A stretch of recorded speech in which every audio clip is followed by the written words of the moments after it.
Oke teman-teman, ini kita masuk seri OOP 1.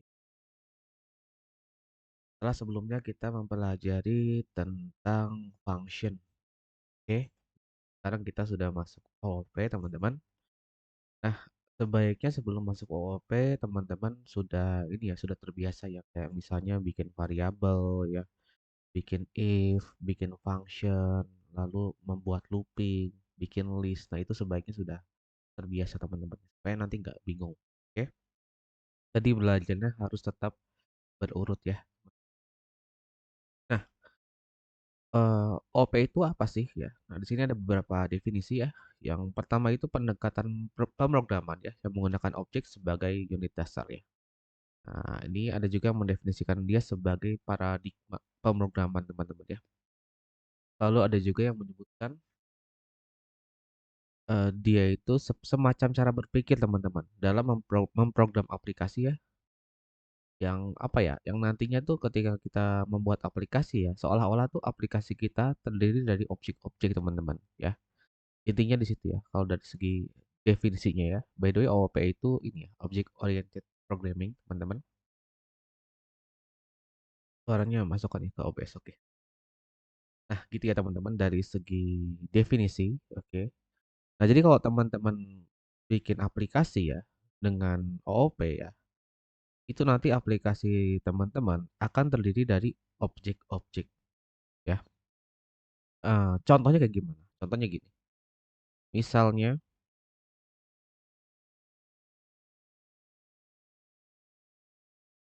nah misalnya kayak gini. Misalnya teman-teman ingin membuat aplikasi kasir misalnya. By the way, aplikasi kasir itu, lebih umum disebut dengan POS teman-teman ya. Nah, POS itu apa? POS itu adalah point of sale ya. Nah, itu nama yang lebih umum digunakan ya. Nah, ketika kita bikin aplikasi kasir ya, itu kan nanti ada tentunya kita mau bikin halaman-halaman, ya nggak teman-teman? Ya. Nah, kan agak nggak ini ya teman-teman, agak merepotkan kalau kodenya kita taruh di dalam satu file, misalnya post.dart. Pokoknya semua UI aplikasinya, semua logic, semua request ya, lalu misalnya semua service, nah itu kita taruh dalam satu file. Ya bisa aja sebenarnya teman-teman ya. Sehingga nanti post.dart ini ya di dalamnya ada UI-nya, ada logic-nya, dia juga bikin request, dia juga bikin service, tapi kan nggak mungkin kita kerjakan dalam satu file aja teman-teman ya. Nanti yang terjadi apa nih kalau kita kerjakan dalam satu file? Yang terjadi adalah nanti kodenya akan panjang ya, akan panjang. Mungkin ribuan ya, puluhan ribu teman-teman. Oke. Saya beberapa kali pernah ya ini ya, memaintain project yang dia itu ternyata bikin kodenya dalam satu file. Ada teman-teman, ada dan itu sampai ribuan, sampai puluhan ribu baris kodenya gitu ya. Dan itu susah banget untuk maintenance-nya ya. Jangankan untuk maintenance teman-teman, untuk ngebacanya aja pusing. Untuk ngebacanya aja pusing ya. Teman-teman bayangin di dalam Poster.dat ini, itu ada UI login-nya gitu ya. Lalu ada juga UI dashboard-nya, ya, ada UI untuk registernya, lalu ada juga misalnya UI untuk post-nya ya, ada UI untuk order list-nya, ada UI untuk profile ya. Nah, ini kalau ditaruh semua dalam satu satu file itu repot banget ya. Kita akan kewalahan ya untuk me-maintenance project kita gitu. Bahkan nanti kalau suatu saat misalnya project kita tinggalkan dan di-take over oleh developer lain atau oleh tim kita, nah tim kita akan kerepotan teman-teman untuk me-maintenance project seperti itu ya. Nah, makanya itu kita pisahkan ya, kita pisahkan dalam bentuk kelas-kelas teman-teman, dalam bentuk objek-objek yang terpisah ya. Supaya apa? Supaya nggak numpuk di satu file kodenya ya. Nah, sehingga nanti ketika saya bikin aplikasi kasir ya, saya akan membuat yang namanya login, modul login, di dalamnya ada login view misalnya, ada login controller ya. Nah, ini kalau saya pakai MVC teman-teman ya. Nah, ada login view, ada login controller. Nanti kalau saya mau bikin halaman lain ya, misalnya dashboard, nah saya akan bikin dashboard view sama dashboard controller ya. Jadi dipisah, dia tidak berada dalam satu file. Yang ini nanti disimpannya dalam, login view misalnya, login ya, login view.dart ya misalnya. Nah, ini saya simpan di controller login controller.dart misalnya seperti ini. Nah, misalnya seperti ini. Jadi kita pisah-pisah kodenya. Begitu juga yang bawah. Dia tidak kalau kita mau ngoding untuk dashboard itu nggak kita taruh di login view teman-teman, tapi kita taruh di dashboard. Nah, kita taruh di sini teman-teman. Seperti ini. Begitu juga dengan controllernya gitu ya. Gitu ya. Nanti kalau bikin modul lagi, bikin fitur lagi ya teman-teman bikin lagi nanti. Misalnya profile ya. Tinggal disesuaikan tuh ya. Di sini jadi profile view, di profile controller.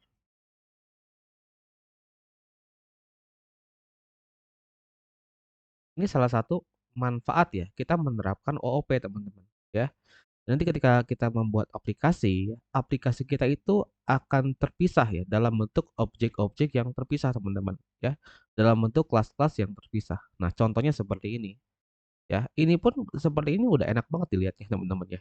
Nanti nanti maintenance-nya pun akan lebih gampang. Misalnya gini, bro, kliennya bilang gini, bro ini kayaknya tombol loginnya kurang gede deh. Nah, kalau ada isu seperti itu, nggak mungkin teman-teman ngeceknya ke dashboard, ya nggak? Nggak mungkin teman-teman ngeceknya ke profile gitu. Teman-teman pasti ngecek ke login view. Nah, karena login view itu tugasnya untuk menghandle UI, teman-teman. Kayak gitu. Dan lebih detail lagi ya. By the way, controller itu ini ya, biasanya digunakan untuk menghandle logic ya. Mungkin saya bahas sedikit dulu. Jadi kalau view itu berhubungan dengan UI, teman-teman. Sedangkan controller itu berhubungan dengan logic dari UI-nya. Misalnya apa? Misalnya kalau view itu tombol button. Nah, itu adalah UI-nya ya. Tombol button, form email dan email ya sama text with password. Nah, itu adalah UI-nya. Tapi apa yang terjadi ketika tombol diklik? Ketika tombol diklik, nah itu ditulisnya di controller ya. Jadi kita pisah teman-teman. Kodenya menjadi dua file yang terpisah. Dan ini umum dilakukan ya teman-teman ya. Apalagi kalau teman-teman sudah bermain-main dengan state management yang populer ya di Flutter seperti Block, seperti GetX ya. Nah, itu kita pisah antara UI sama logic ya. Nah, tujuannya ya tadi ya teman-teman. Jadi kalau nanti ada masalah terkait dengan UI ya saya ngeceknya ke sini aja, ke login view aja. Saya nggak perlu baca kode yang dashboard dan profil ya. Tujuannya seperti itu. Nah, aplikasi juga logiknya ya, logik aplikasi juga sering banget kita itu menerapkan yang namanya baca data teman-teman ya. Baca data dari API.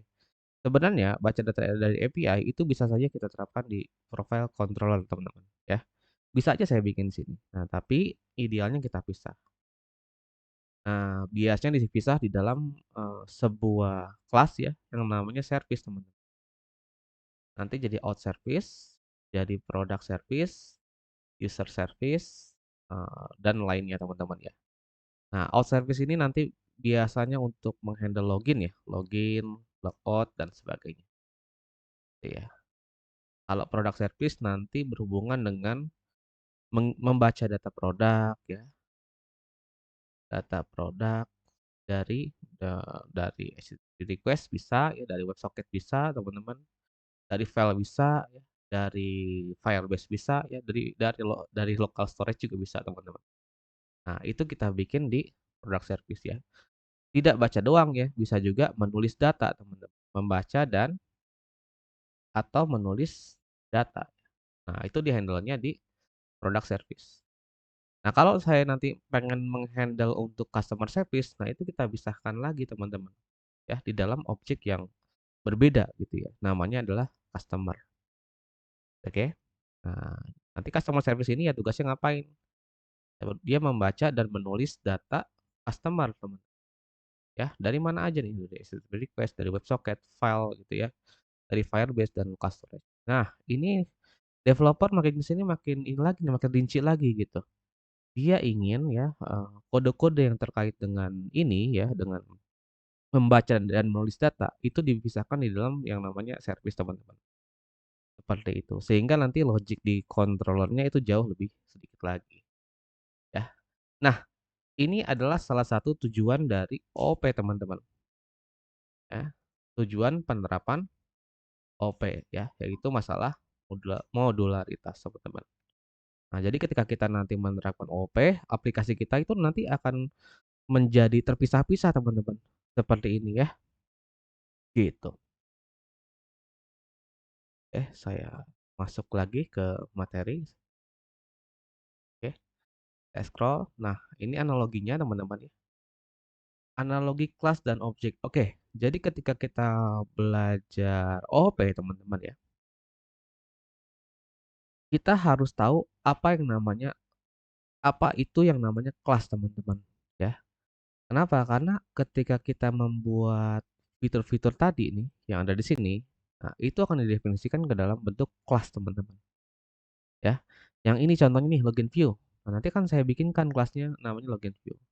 Yang ini login controller, yang ini dashboard view, yang ini dashboard controller, yang ini profile view, gitu ya. Jadi akan kita buatkan kelasnya masing-masing, oke. Dan cara mendefinisikan kelasnya gampang ya. Definisikan kelasnya, teman-teman cukup ketik kelas seperti ini ya. Ketik kelas, tulis nama kelasnya. Misalnya produk. Dia akan menjadi sebuah kelas produk, teman-teman. Oke. Cara mendefinisikan kelasnya seperti ini ya, cukup mudah. Kalau ada di file lain ya, nih. Misalnya saya bikin produk.dart ya. Nah, nanti nama kelasnya seperti ini. Nah, gitu ya. Bisa nggak ada di beda file? Bisa, teman-teman. Misalnya customer. Nah, seperti itu ya. Nah, itu cara mendefinisikan kelasnya, teman-teman. Oke. Nah, ada yang disebut dengan kelas, ada yang disebut dengan objek, teman-teman. Ya, itu adalah dua hal yang berbeda. Oke. Ketika teman-teman membuat kelas ya, dan teman-teman menambahkan. Oke, mungkin saya jelaskan properti dulu ya. Jadi ketika kita bikin kelas, teman-teman bisa isi itu dengan properti atau metode, teman-teman. Nah, ini nggak usah pusing ya, properti itu apa, metode itu apa. Properti itu ya variabel, oke, variabel. Variabel yang ada di dalam kelas, nah itu biasanya disebut dengan properti, teman-teman. Ada juga yang menyebutnya sebagai atribut ya. Ini macam-macam nih cara menyebutkannya, teman-teman ya. Nah, sedangkan metode itu adalah function, teman-teman. Function tapi dia itu berada di kelas. Nah, itu lebih umum disebutkannya sebagai function ya, kayak gitu. Nah, lalu ada lagi namanya konstruktor. Konstruktor. Nah, kalau konstruktor itu adalah function, function juga, teman-teman. Function yang akan dieksekusi ketika kelas dibuat. Nah, itu disebut dengan konstruktor, teman-teman. Oke. Nah, contohnya di sini saya punya kelas produk, saya akan berikan kelas produk ini produk name. Misalnya produk name-nya apa ya? Susu, susu Indomilk misalnya ya. Gelas, nggak ada yang gelas ya. Kotak, kotak, misalnya 200. Kayak gini ya, teman-teman ya. Lalu saya ingin membuat objek produk ini, teman-teman. Caranya kayak gini. Produk, produk. Nah, ini dinamakan membuat objek produk, teman-teman. Ya, membuat objek produk di sini. Nah, sedangkan ini itu kita namanya sedang membuat kelas, teman-teman. Nah, yang ini namanya kelas, sedangkan produk itu adalah objek. Produk adalah objek, teman-teman. Sedangkan yang ini adalah kelasnya, ya. Nah, apa itu kelas? Apa itu objek? Oke. Kelas itu analoginya seperti denah rumah, teman-teman, ya. Denah rumah, oke, denah rumah, sedangkan objek itu adalah rumah itu sendiri. Ya, teman-teman bayangin kalau misalnya teman-teman punya rumah dengan desain satu nih ya. Nah, itu kan bisa bisa saja desainnya itu digunakan untuk membuat banyak rumah, ya nggak? Bisa aja teman-teman 5 rumah dengan desain yang sama, ya nggak? Gitu ya. Nah, di denah rumah ini atau desain rumah ya, nyebutnya apa ya, denah rumah aja deh. Nah, denah rumah ini ya, itu disebut dengan kelas kalau di OOP. Sedangkan rumah itu sendiri, itu disebut dengan objek, ya. Yang artinya ketika teman-teman nanti bikin sebuah kelas ya, teman-teman bisa membuat beberapa objek, ya, lebih dari satu objek, kayak gitu. Nah, ketika objeknya itu udah berbeda teman-teman, tentunya bisa aja objek itu punya properti yang berbeda juga teman-teman ya. Contohnya gini, contohnya di sini ada 5 rumah ya. Bisa aja nih rumah satu ya, warna catnya kuning, ya bisa aja teman-teman ya. Tapi rumah 2 warna catnya itu biru, ya nggak? Rumah 3 itu warna catnya kuning juga ternyata. Rumah 4 dan 5 ini, nah warnanya ada yang merah, ada yang hijau. Nah, kan bisa aja teman-teman ya. Sebuah objek memiliki nilai yang berbeda, oke. Jadi saya punya objek produk ya, dan saya ingin print ya, properti product name dari produk teman-teman. Ketika saya jalankan, nah dia akan menampilkan susu Indomilk teman-teman. Oke, lalu saya bikin lagi produk. Ini seri name ya, jadi produk satu aja. Nah, ini jadi produk dua. Nah, di sini ada objek produk ya, sama-sama objek produk. Tapi di sini di produk satu ya, saya ubah nih produk name-nya menjadi teh kotak teman-teman. Ya, ketika di print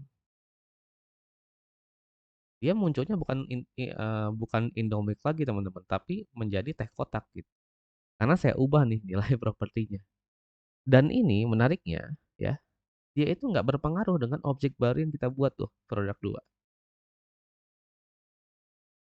Nah, ya, di produk 2-nya itu nilainya tetap susu Indomilk teman-teman, ya. Kenapa? Nah, karena dia itu adalah 2 objek yang berbeda teman-teman, meskipun dia menggunakan kelas yang sama, gitu ya. Nah, ini maksud dari yang di bawah ini teman-teman ya. Jadi satu denah rumah ya bisa aja digunakan untuk membuat 5 rumah yang berbeda, kayak gitu. Oke? Nah, ini contoh analogi lainnya ya. Jadi kayak, teman-teman punya blueprint mobil BMW, nah sedangkan mobil BMW sendiri, nah itu adalah objeknya teman-teman ya. Bisa aja satu blueprint BMW digunakan untuk membuat beberapa mobil BMW teman-teman ya. Nah, ini juga sama nih ya. Jadi punya blueprint iPhone, nah sedangkan objeknya itu adalah iPhone itu sendiri. Kayak gitu teman-teman. Oke, kita lihat dulu ke bawah. Nah, ini contoh kelas teman-teman.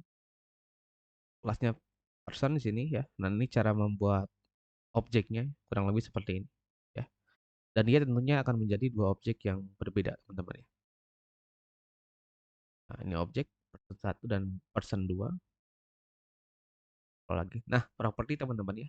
Nah, properti itu yang tadi ya, yang kita tuliskan di sini nih. Properti dari produk berarti adalah product name ya. Nah, saya bisa bikin lebih dari satu properti. Contohnya kayak gini.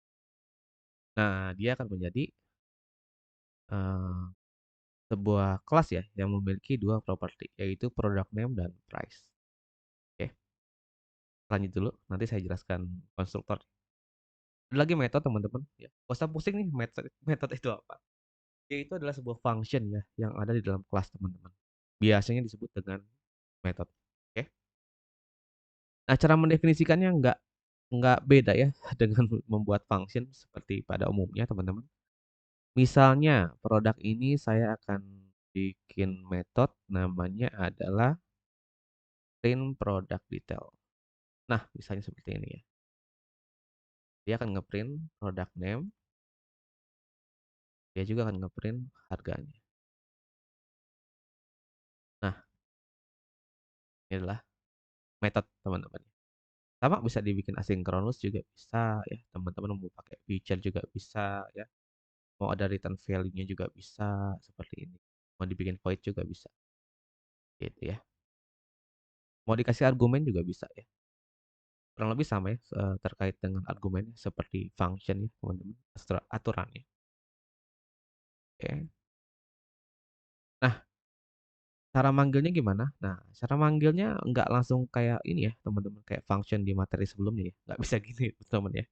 Jadi teman-teman harus ketik objeknya dulu, kayak gini, ya, baru panggil tuh. Function print product detail. Nih, kalau saya print hasilnya kayak gitu ya. Product name tag kotak, price-nya 100 teman-teman. Ya, gitu. Nah, ini bisa saya gunakan juga untuk objek yang kedua nih, teman-teman. Nah, ini bisa juga nih saya pakai, ya. Kita lihat.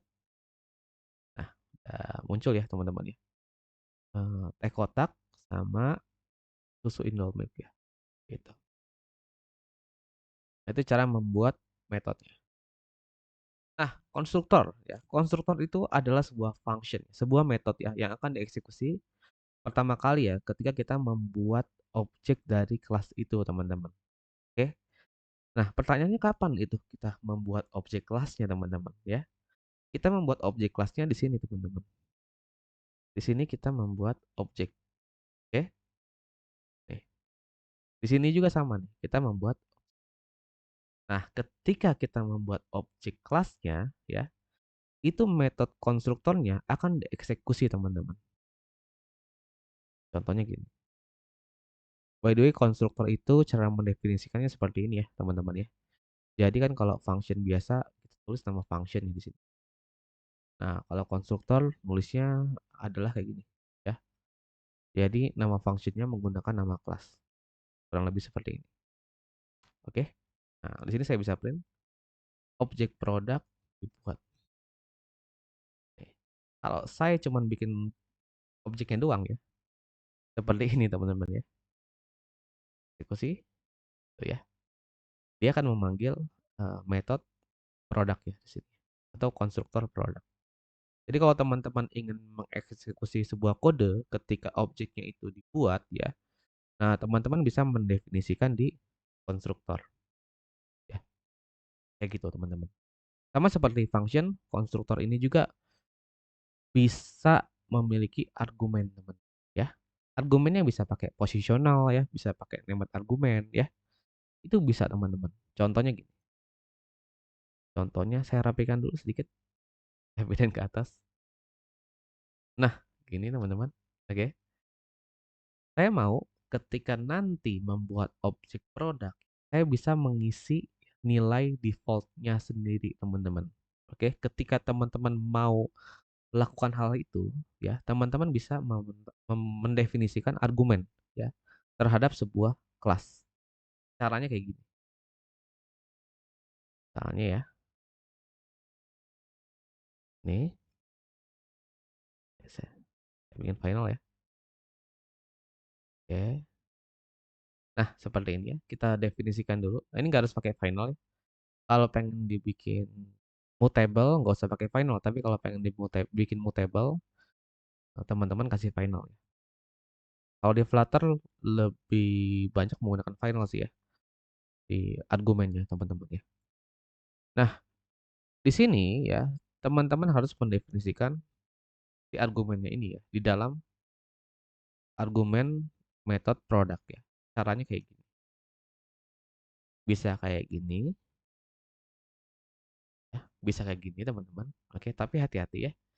Kalau teman-teman definisikan seperti ini, nanti mengisi nilainya harus kayak gini. Nah, ya, kayak gini teman-teman ya. Nah, ini oke sih ya, tapi agak lebih sulit untuk dibaca teman-teman. Saran saya kalau misalnya argumennya lebih dari satu, teman-teman pakai named argumen aja gitu. Nah, sebaiknya teman-teman definisikan kayak gini aja.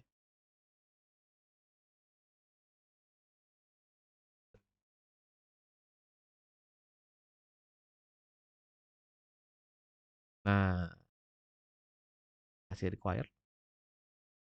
Nah, sehingga nanti ketika bikin objek produk, ya, itu kita tuliskan seperti ini.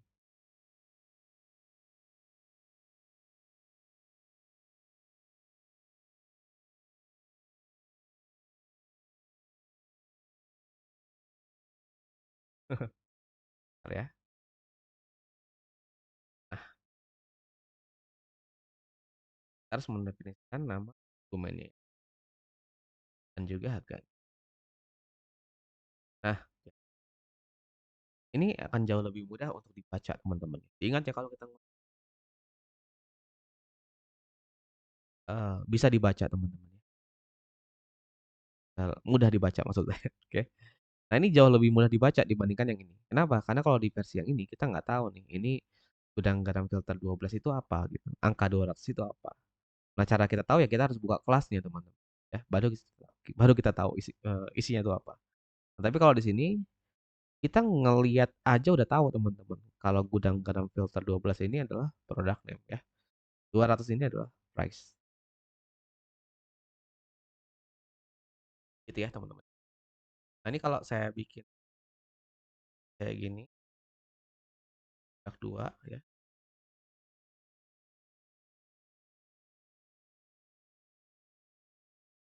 Kayak gini, teman-teman.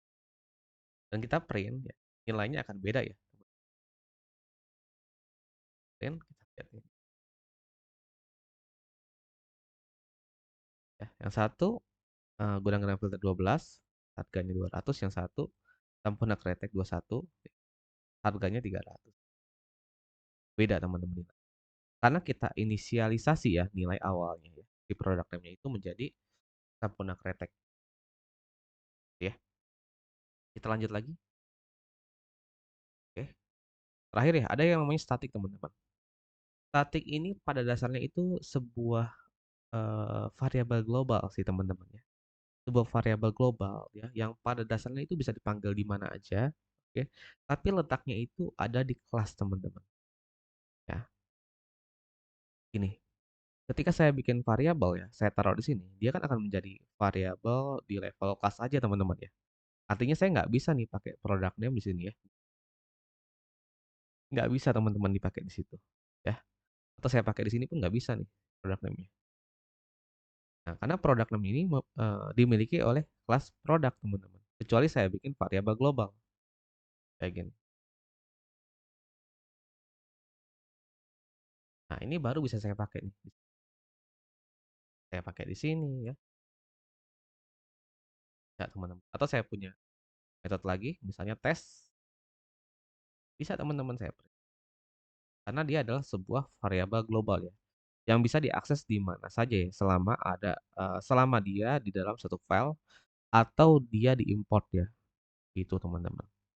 Nah, ini kita sebut dengan variabel global ya. Nah, kalau statik ya itu sebenarnya dia tuh variabel global juga, teman-teman. Bedanya apa? Bedanya dia ada di dalam sebuah kelas. Contohnya kayak string, static string. By the way, nggak cuman variabel ya. Teman-teman juga bisa membuat static untuk metode ya. Nggak cuman variabel ya. Contohnya kayak gini. ID. Nah, misalnya kayak gini. Nah, ini cara ngambil nilainya kayak gini. Produk. Jadi nggak perlu kita buatkan objeknya dulu ya. Ketik aja produk titik ID. Karena dia adalah sebuah static. Jadi teman-teman nggak perlu bikin objeknya. Ya. Dan kalau misalnya kalau variabel statik itu, teman-teman, ketika nanti teman-teman definisikan ya dan dia itu nilainya 1000 ya, selama aplikasinya masih nyala ya, dia nilainya akan 1000 terus, teman-teman.